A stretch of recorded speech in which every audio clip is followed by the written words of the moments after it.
Tatsa vitur varenya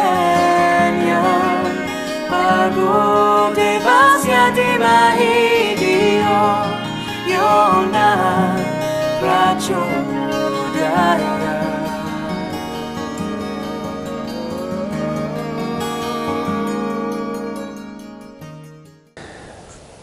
Bonjour tout le monde, aujourd'hui une vidéo juste théorie, donc si vous aviez sorti le tapis, vous pouvez le ranger ou vous pouvez le garder pour faire un peu de yoga derrière. Hein. Aujourd'hui, je voudrais parler de la Samkhya. Alors, que je place bien le contexte, la Samkhya, c'est pas ce que j'enseigne, d'accord? La Samkhya, c'est une des 6 darshanas de l'hindouisme, c'est une religion. Les darshanas, si vous voulez, dans l'hindouisme, ce sont des écoles philosophico-religieuses de pensée, de manière de penser.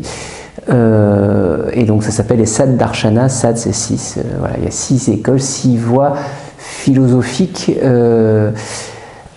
différentes et en même temps qui sont groupées 2 par 2. Vous comprendrez, enfin... Après, je pense pourquoi je vais vous parler de ça. Parce que moi, ce que j'enseigne, c'est du yoga. C'est pas la Samkhya. La Samkhya, c'est l'analyse rationnelle de la réalité de l'univers. C'est l'étude de l'univers. C'est l'étude du macrocosme. Et en gros, c'est l'éveil de la connaissance par l'étude de l'univers, clairement. Et pourquoi je veux parler de ça? C'est simplement que le yoga est né dans ce contexte-là. La Samkhya, c'est la Samkhya Karika, c'est le 5e siècle à peu près, si je ne dis pas de bêtises. Je vais dire des bêtises. Enfin, je vais parler de la Samkhya, il faudrait une année, des années pour en parler. Et je vais essayer de vous parler de tout ça en 20 minutes. Donc je vais forcément faire des raccourcis, donc les gens pointilleux qui connaissent bien ça, je vous prie de bien vouloir m'excuser, je fais des raccourcis pour essayer qu'on ait une compréhension globale juste de quelque chose qui fait partie de l'esprit indien et qui fait partie de l'esprit philosophique du yoga, puisque c'est dans ce même contexte-là, même si dans la Samkhya, il n'y a pas de yoga du tout. La Samkhya, c'est une darshana sans yoga. C'est l'étude de l'univers. C'est vraiment purement l'étude de l'univers. Et donc simplement, voilà, je voulais vous parler un peu de la théorie, de cette théorie. Enfin, quand on est dans la Samkhya, c'est pas une théorie, hein, c'est comme ça. Voilà, on y croit, c'est comme ça. Mais donc la théorie à la base de la Samkhya, c'est que il y a un moins, il y a un plus. Et entre les deux, ça fait une tension. C'est le principe du courant électrique, c'est le principe d'une cascade, c'est le principe de l'univers dans l'ensemble, c'est qu'il y a un côté négatif et un côté positif, et sans jugement, hein, c'est juste un côté, et qu'il y a une tension entre les deux. Dans la Samkhya, on va appeler ça Purusha et Prakriti. Purusha, c'est représenté par Shiva, Prakriti, c'est représenté par Shakti, et tout ce qui est Shiva, enfin Purusha du coup pour le coup, c'est tout ce qui est solaire, c'est tout ce qui est chaud, c'est tout ce qui est masculin, c'est la lumière, c'est la conscience et c'est l'immobilité.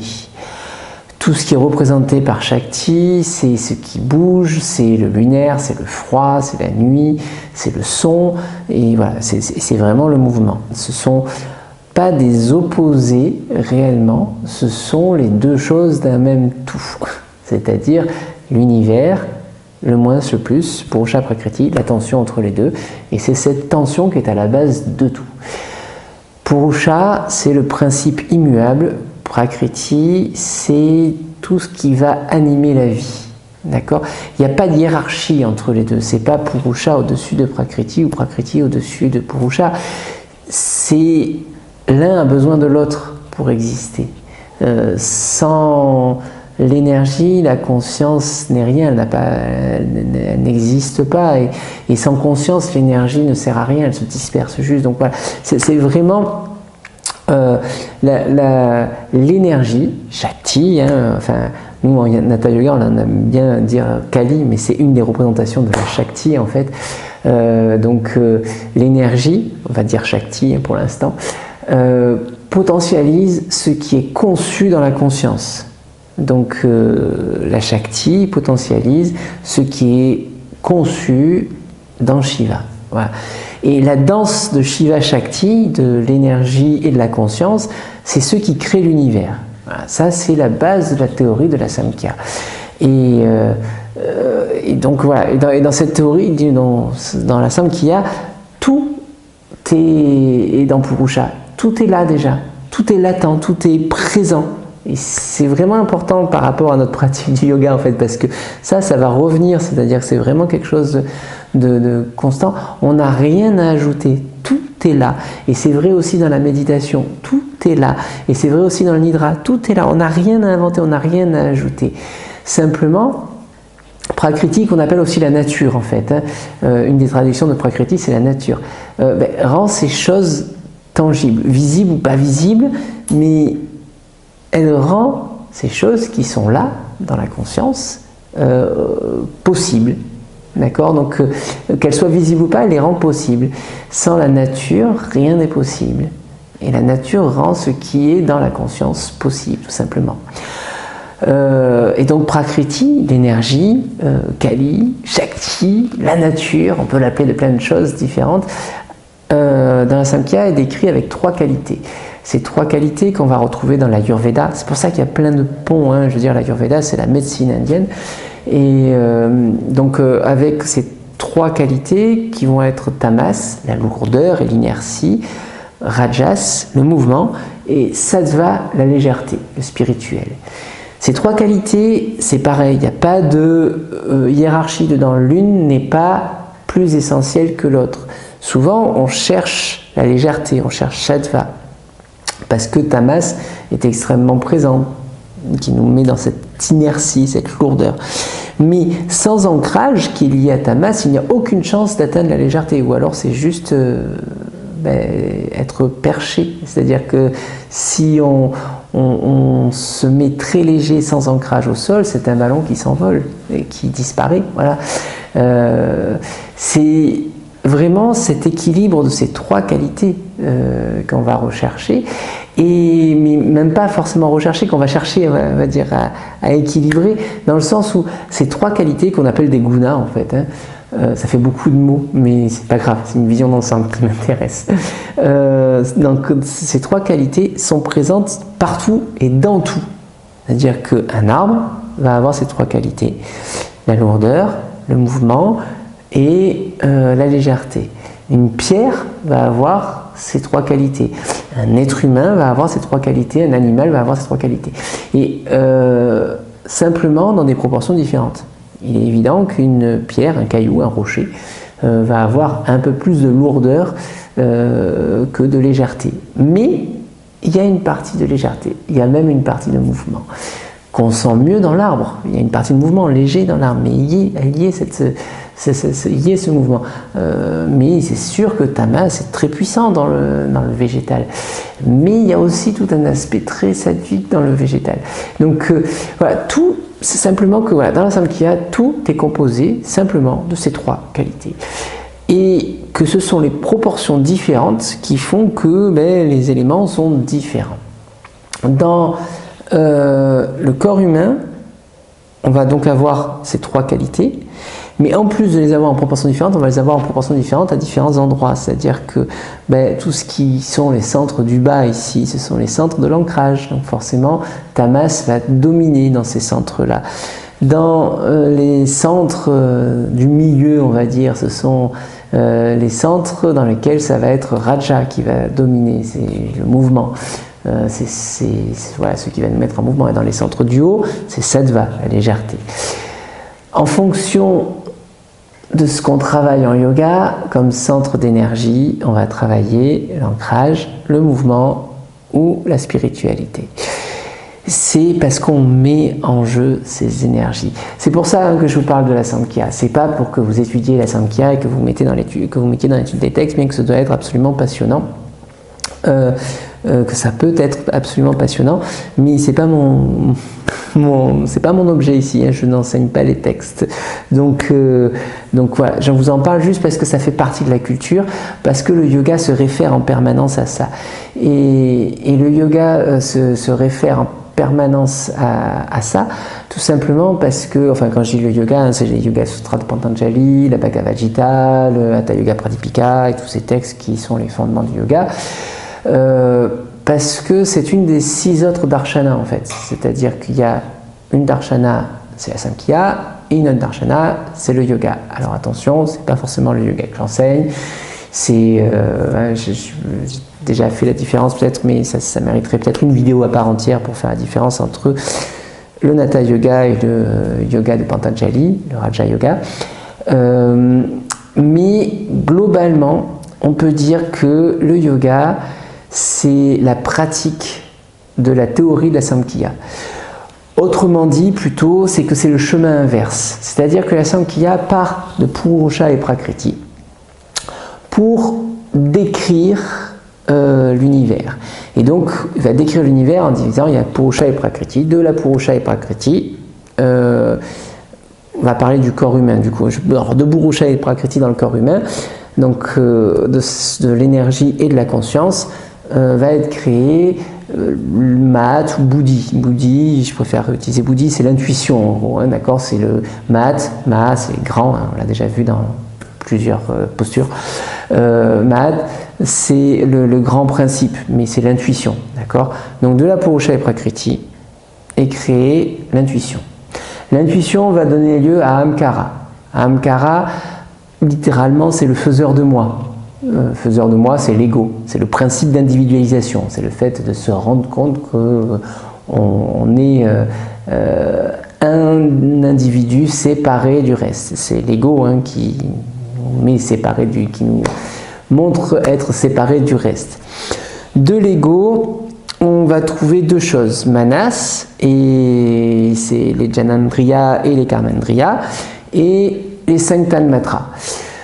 Manas, c'est le mental, d'accord, le mental au sens de celui qui analyse et qui juge toutes les données qu'il va pouvoir recevoir. Et ces données, il les reçoit à partir des Janandriya, qui sont les 5 organes de perception, donc le nez pour l'odorat, les oreilles pour l'ouïe, la langue pour le goût, la peau pour le toucher, et il m'en manque un. Et les 5 sens. le toucher, l'odorat, l'ouïe, le goût. Et les yeux, les yeux pour la vue. Donc voilà, le 5e Janandriya, c'est les yeux. D'accord, ce sont les organes de perception. Le mental dirige les organes de perception, il agrège toutes les données, il en fait quelque chose. Et il y a les organes il y a les organes d'action, les Karmendriya. Les organes d'action, ce sont les mains, les pieds, les mains pour l'appréhension, les pieds pour la marche, les cordes vocales pour l'expression, l'anus pour l'excrétion et le sexe pour la reproduction. Ce sont les 5 organes d'action, 5 organes de perception, 5 organes d'action. Manas chapeaute tout ça, il récupère toutes les informations reçues par les capteurs que sont les organes de perception pour faire quelque chose avec les organes d'action. C'est le rôle de Manas. Et puis il y a les Tanmatras. Les Tanmatras, ce sont les 5 éléments subtils que vont être le son, les couleurs et les formes, l'odeur, la saveur, et j'en oublie encore un, et le tactile et le thermique. D'accord, ce sont les 5 éléments subtils. De l'Ahamkara, de l'ego, on a Manas. Manas, les 5 organes de perception, les 5 organes d'action.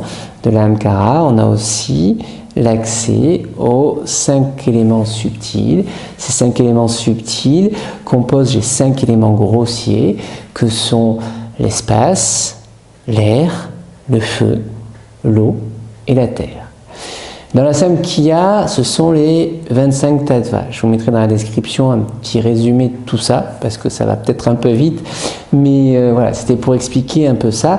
La théorie de la Samkhya, c'est que de Purusha et Prakriti, on a la Buddhi, le Ahamkara, Manas, les 5 Janendriya, les 5 Karmendriya, les 10 Tanmatras avec 5 éléments subtils et 5 éléments grossiers que sont l'espace, l'air, le feu, l'eau et la terre. Ce sont les 25 tattvas. Les 25 tattvas, il y en a 5 éléments grossiers, 5 éléments subtils, 5 organes de perception, 5 organes d'action. On est à 20, Manas, 21, Ahamkara, 22, Buddhi, l'intuition, 23, Purusha, 24 et Prakriti, 25. D'accord? Donc ce sont les 25 tattvas qui sont décrits dans la Samkhya. Dans le tantrisme, on reprend cette théorie de la Samkhya sur la description de l'univers et on en rajoute 11. Alors j'y reviendrai peut-être plus tard, là c'est vraiment juste un passage assez rapide sur tout ça. On va retrouver le son primordial, le son de l'univers, le son intérieur. On va retrouver le bindu, le point unique, le point, voilà. On va retrouver la connaissance pure, en dehors de la connaissance matérielle et autres. On va retrouver le Atman, dont on ne parle pas du tout dans la Samkhya. Atman, c'est le soi. On va retrouver Maya, dont je vous parle régulièrement, le voile de l'illusion, qui nous empêche de voir certaines choses derrière. On va retrouver les 5 Kankuka, mais là ça devient un peu compliqué. Dans les 5 Kankuka, par exemple, c'est le temps. Donc voilà, il y a le temps. Et on va retrouver aussi Jiva Atman. Jiva Atman, c'est la conscience incarnée. Alors parfois traduit par âme, mais je préfère parler de Jiva Atman. C'est moins ambigu pour moi en parlant de conscience incarnée que de parler d'âme. D'accord? Donc voilà, la Samkhya, c'est cette description de tout ça.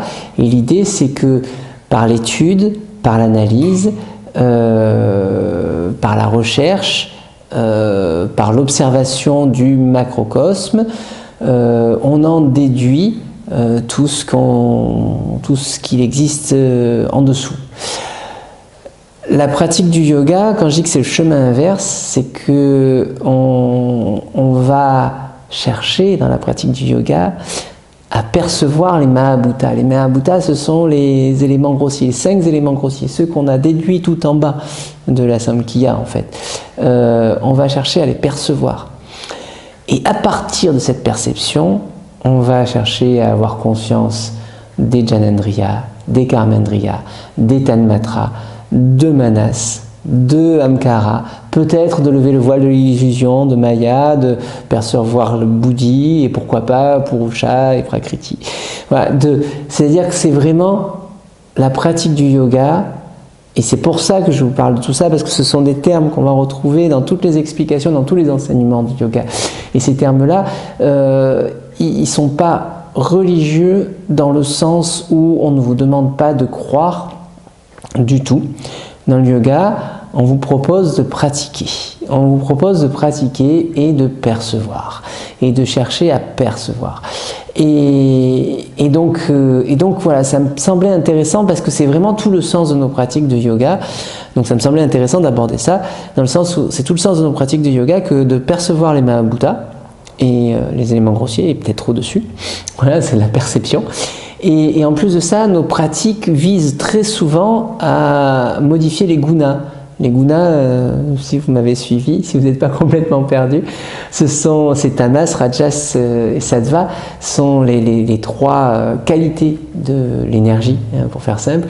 Et effectivement, on va chercher, nos pratiques vont les modifier, c'est-à-dire que vont modifier cet équilibre, vont peut-être ajouter du sattva dans la base où c'est très tamasique, où c'est beaucoup de tamas, beaucoup de lourdeur et beaucoup d'inertie. Et on va peut-être chercher à mettre du mouvement et de l'énergie et de la légèreté dedans, tout comme on va chercher à mettre de l'ancrage dans les centres du front en haut qui sont très légers et qui qui ont tendance à nous faire nous envoler, nous faire partir. Je veux dire, hein, c'est vraiment, encore une fois, c'est pas Tamas le méchant et Sattva le spirituel qui est bien. C'est, je veux dire, quand on pratique du Nidra, quand il n'y a pas Tamas, juste on part en fait. Il se passe rien. Parce qu'on décolle, on part, on fait un voyage, c'est très chouette, c'est très intéressant et c'est un bon moment.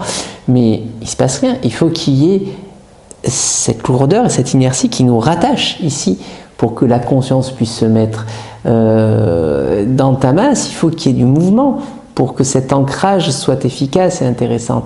Donc c'est voilà, vraiment un équilibre de tout ça et nos pratiques jouent là-dessus. Et pour bien comprendre nos pratiques, je pense que c'est intéressant d'avoir un peu ces quelques notions. Je me doute que c'est pas après une vidéo de, je sais pas combien elle va durer, mais de 20 minutes, que je peux vous expliquer tout ça en une seule fois. Mais on va dire que c'est une graine plantée et peut-être que ça éveillera votre curiosité et peut-être que quand on y reviendra, je pourrai dire d'autres choses et qu'on pourra aller plus loin dans cette direction. Donc voilà, aujourd'hui une vidéo juste de discussion pour expliquer un petit peu quelque chose qui n'est pas dans notre culture, tout simplement parce que ça, on serait en Inde, je ne suis pas sûr que j'aurais besoin de l'expliquer. C'est quelque chose qui n'est du coup pas dans notre culture et qui me semble important d'aborder, dans le sens où ce que j'enseigne, c'est quelque chose qui ne vient pas de notre culture, clairement. C'est quelque chose d'universel. Je veux dire, l'homme est un homme qui mange avec les mains, avec une fourchette, avec des baguettes, il mange par la bouche.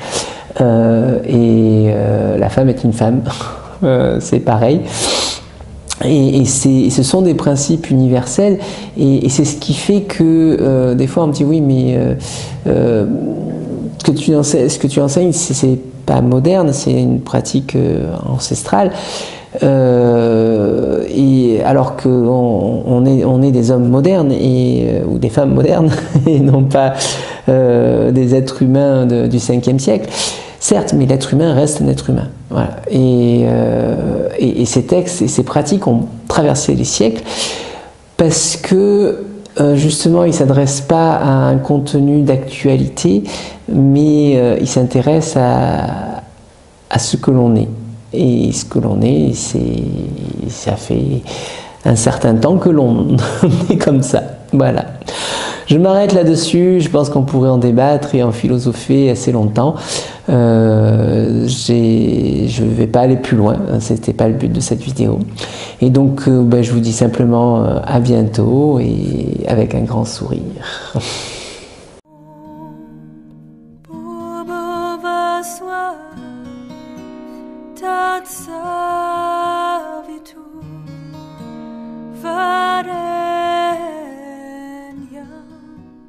Bargo devasya dimahidio